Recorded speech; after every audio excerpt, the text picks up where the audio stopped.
حدیث پاک میں آتا ہے کہ جو آدمی فجر کے بعد سونے کا عادی ہو اللہ تعالیٰ اس کی یادداشت کو ختم کر دیتے ہیں۔ چنانچہ آپ تجربہ کریں کہ جن عورتوں کو فجر کے بعد سونے کی عادت ہو وہ بلکھڑ ہوتی ہیں، باتیں بھول جاتی ہیں، چیز رکھ کے بھول جاتی ہیں، کام کرنا تھا بھول جاتی ہیں، خاوند کو بات کہنی تھی بھول جاتی ہیں۔ یہ زیادہ بھولنے کی عادت عام طور پر فجر کے بعد سونے کی عادت کی وجہ سے ہے، کیونکہ حدیث پاک میں فرمایا گیا اور بعض روایات میں تو یہ بھی آیا کہ حلال رزق ان کے لیے تنگ کر دیا جاتا ہے، لہذا ان کو ادھر ادھر کا ملا جلا تو بہت کچھ مل جائے گا، حلال رزق کے دروازے بند کر دیے جائیں گے فجر کے بعد سونے والوں کے لیے۔ ہاں کوئی آدمی ایسا کہ جس کی ہے ہی ڈیوٹی رات کی، وہ اگر ساری رات جاگا فجر پڑھ کے سو گیا تو وہ اس بات سے خارج ہے۔ ہاں وہ اللہ والے جو راتوں کو جاگتے ہیں وہ عام طور پر اشراق کی نماز کے بعد پھر تھوڑی دیر آرام کرتے ہیں۔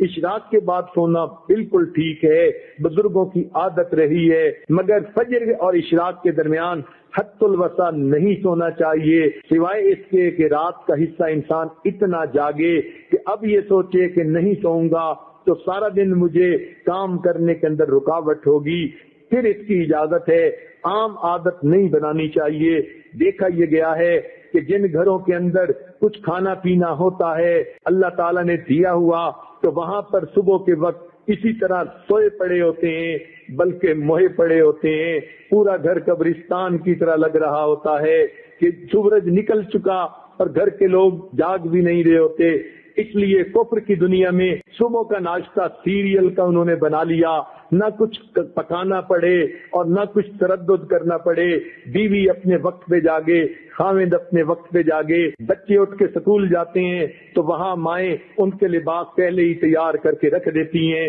ان کو کہتی ہیں بیٹے صبح اٹھنا، الارم لگا کر سکول جانا ہے۔ بچے اس لیے کہ سکول اگر نہ جائیں وقت پہ تو ان کو استاد کی طرف سے جھڑکیاں پڑتی ہیں، سکول کے اندر سزا ملتی ہے، وہ اپنے وقت پہ اٹھتے ہیں اور چھوٹے چھوٹے بچے اپنے کپڑے خود بدلتے ہیں۔ سیریل کا ناشتہ، ٹھنڈا دودھ بھی مل گیا، سیریل بھی مل گیا تو بچے یہی کھا کے چلے جاتے ہیں۔ تو کفر کی دنیا نے ناشتہ اس لیے آسان کر لیا تاکہ جاگنے کی تکلیف اٹھانی نہ پڑے۔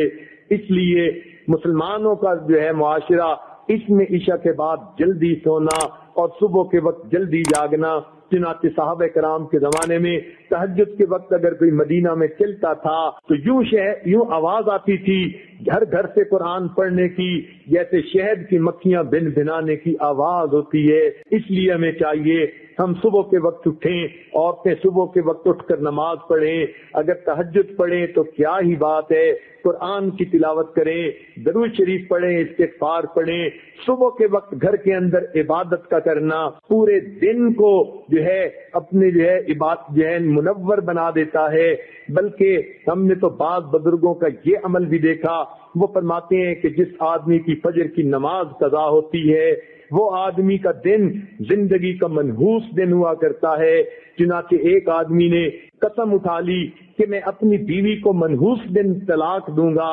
اب اسے سمجھ نہیں آتی تھی کہ میں قسم تو اٹھا بیٹھا، منحوس دن کون سا ہے؟ کسی فقیہ کے پاس گیا، انہوں نے فرمایا جس دن تمہاری فجر کی نماز قضا ہو جائے وہ تمہاری زندگی کا منحوس ترین دن ہے، تم اس دن یہ کام کر گزرتے ہو۔ آج ایسے بزرگوں کو بھی دیکھا کہ جو وقت کے حاکم تھے مگر انہوں نے دستور بنایا ہوا تھا، وہ سوچتے تھے کہ جو آدمی فجر کی نماز وقت پہ پڑھ لیتا ہے حدیث پاک کے مطابق اللہ کی امان میں آ جاتا ہے، لہذا وہ حد جو ہے وہ جو سزائیں دینی ہوتی تھی تعزیرات کی وہ اس وقت تک نہیں دیتے تھے جب تک کہ یہ یقین نہ کر لیتے کہ آج اس نے فجر کی نماز نہیں پڑھی۔ اگر پڑھ لیتا تھا تو فجر دوست کو سزا دینا مؤخر کر دیتے تھے کہ اگر یہ اللہ کی امان میں آ گیا ہم کیوں اس کو سزا دیں۔ تو مسلمانوں کے نزدیک تو فجر کے وقت وقت جاگنا اتنا اہم ہے، لہذا عورتوں کو یہ بات مشورے کے طور پر پیش کی جاتی ہے،